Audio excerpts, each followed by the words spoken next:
kacu gahugu keza sagwa amahoro mubawe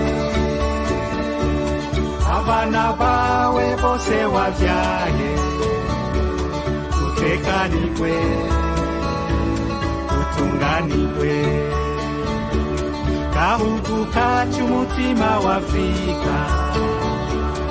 abansi bawe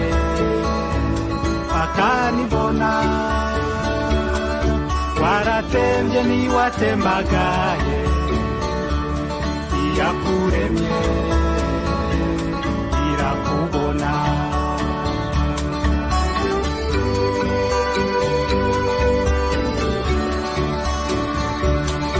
katika teretswe n'Imana kadahenugwa n'umuyaga esagatutu kawe Burundi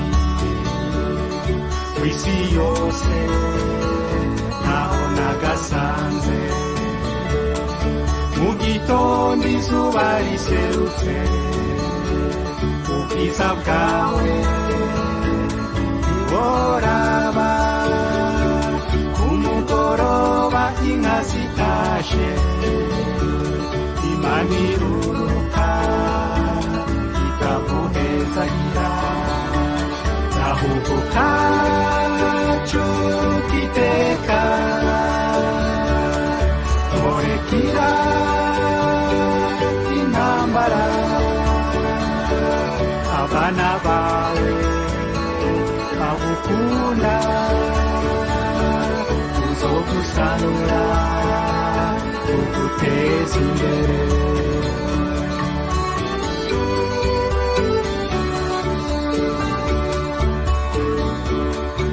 esitoto ryawe Burundi amashamba n'udusozi ipampa ryiza n'icayi ciza n'ikawa nziza n'itunga ryawe ibiyaya imyonga n'inzuzi ibiyaga Tanganyika ibikoko n'utunyoni twiza turirimba ubwiza bwawe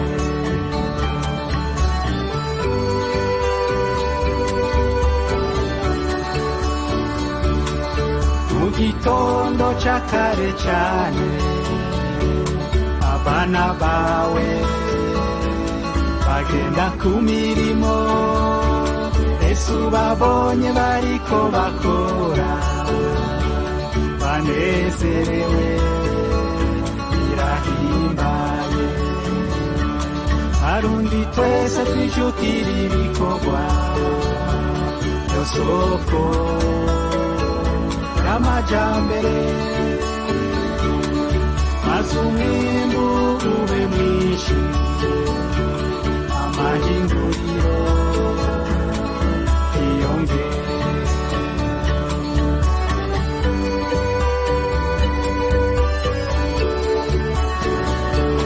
muri wikende abana bawe mu ntara zose barasayangana mu nkino hamwe n'utugenegene mu biteramo y'abaririmbyi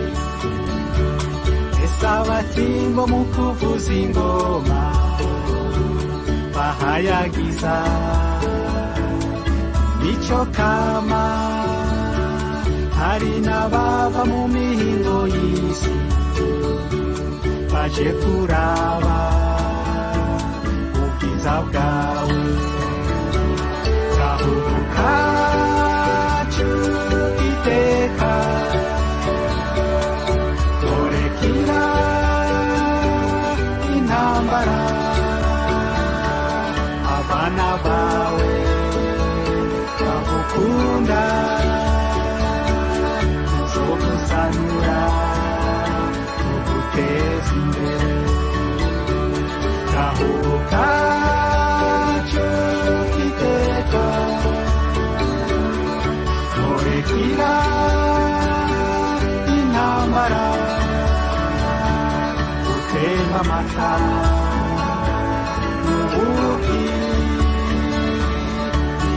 amahoro iterambere iteka